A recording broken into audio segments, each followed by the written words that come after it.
Imagine waking in the suffocating embrace of earth, hearing the muffled chants of sorcery as your coffin is unearthed, your heartbeat slows, your thoughts fade, and your will to resist slips through the cracks of your fractured mind. Taken from your grave, you are no longer a person but a shadow, a soul imprisoned by dark voodoo magic and forced into eternal servitude on a hellish plantation. This is not the stuff of fiction. This nightmare unfolded in the moonlit depths of Haitian folklore. One such tale belonged to Clervius Narcisse, a man who once walked this land with pride, only to descend into a nightmare that defied the natural order.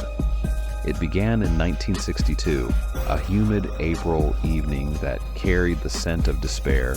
Clervius, a farmer in his prime, staggered into a hospital in Deschapelles.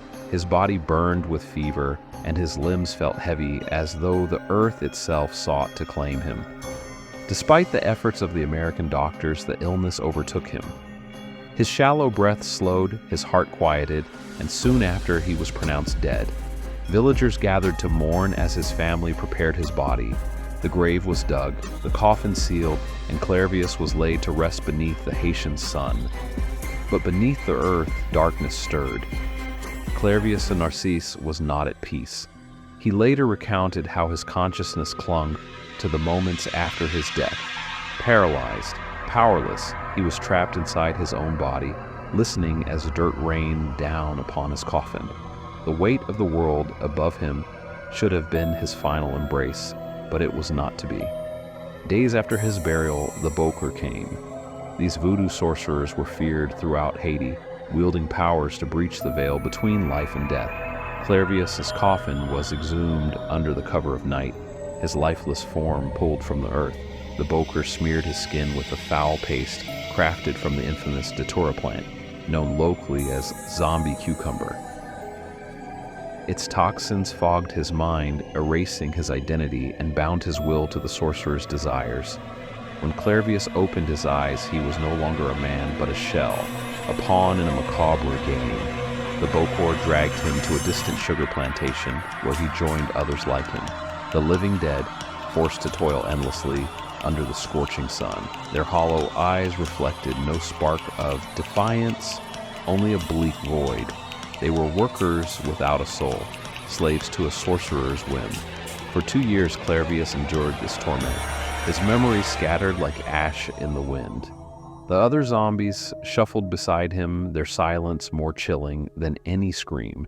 The plantation was a hellscape where time twisted and days bled into nights. Only death could offer escape, true death, but it never came. Salvation arrived in an unexpected form. The Boker, whose spells had shackled Clervius, succumbed to the same inevitable fate all humans face. With the sorcerer's death, the spell broke, and Clervius awoke to himself once more. His senses returned, but they brought no relief, only the crushing weight of what had been stolen from him. Clervius wandered for years, avoiding his home for fear of his brother. The man he suspected had cursed him over a land dispute.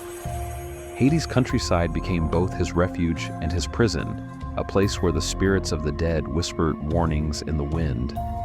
When he finally returned to Lestaire in 1980, his reappearance sent shockwaves through the village. People gasped and crossed themselves at the sight of him, convinced they were gazing upon a revenant, a spirit that had clawed its way back from the grave.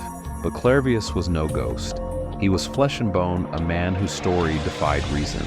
He recounted his ordeal with a clarity that shook the bravest of hearts. As he spoke, the villagers felt the shiver of dread, not just for the horrors he endured, but for the possibility that it could happen to anyone.